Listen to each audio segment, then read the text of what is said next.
పులివెందులలో జగన్ ప్రజా దర్బార్ నిర్వహించడం హాస్యాస్పదంగా ఉందన్నారు ఏపీ ప్రభుత్వ విప్ యార్లగడ్డ వెంకట్రావు. వైసీపీ ఎమ్మెల్యేలు అసెంబ్లీకి రాకపోవడాన్ని తప్పుపట్టారాయన. ప్రజా దర్బార్లో జగన్ దృష్టికి సమస్యలను ఎలా పరిష్కరిస్తారని ప్రశ్నించారు యార్లగడ్డ వెంకట్రావు. ప్రధాన ప్రతిపక్ష హోదా ఉందనే వైసీపీ ఎమ్మెల్సీలు మండలికి, ఎంపీలు పార్లమెంటుకు వెళుతున్నారా అని నిలదీశారు. అసెంబ్లీకి గెలిచిన వైఎస్ఆర్ కాంగ్రెస్ పార్టీ శాసనసభ్యులు రాకుండా జగన్మోహన్ రెడ్డి గారు కూడా నిన్న ప్రజా దర్బార్ నిర్వహిస్తున్నాడు. ఇవాళే అనుకోండి పులివెందులో. ఆ ప్రజా దర్బార్లో వచ్చిన అర్జీలను ఏం చేస్తారనేది నేను ఆసక్తిగా చూస్తున్నా.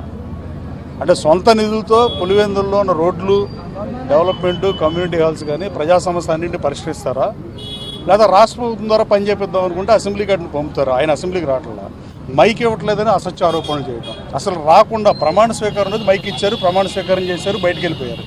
మళ్ళీ వాళ్ళు రాకుండా మైక్ ఇస్తారో ఎవరో అంటే ఫోబియా టైప్లో వస్తే మైక్ ఎవరో వాళ్ళే ఊహించుకుని మానేయటం బాధాకరం.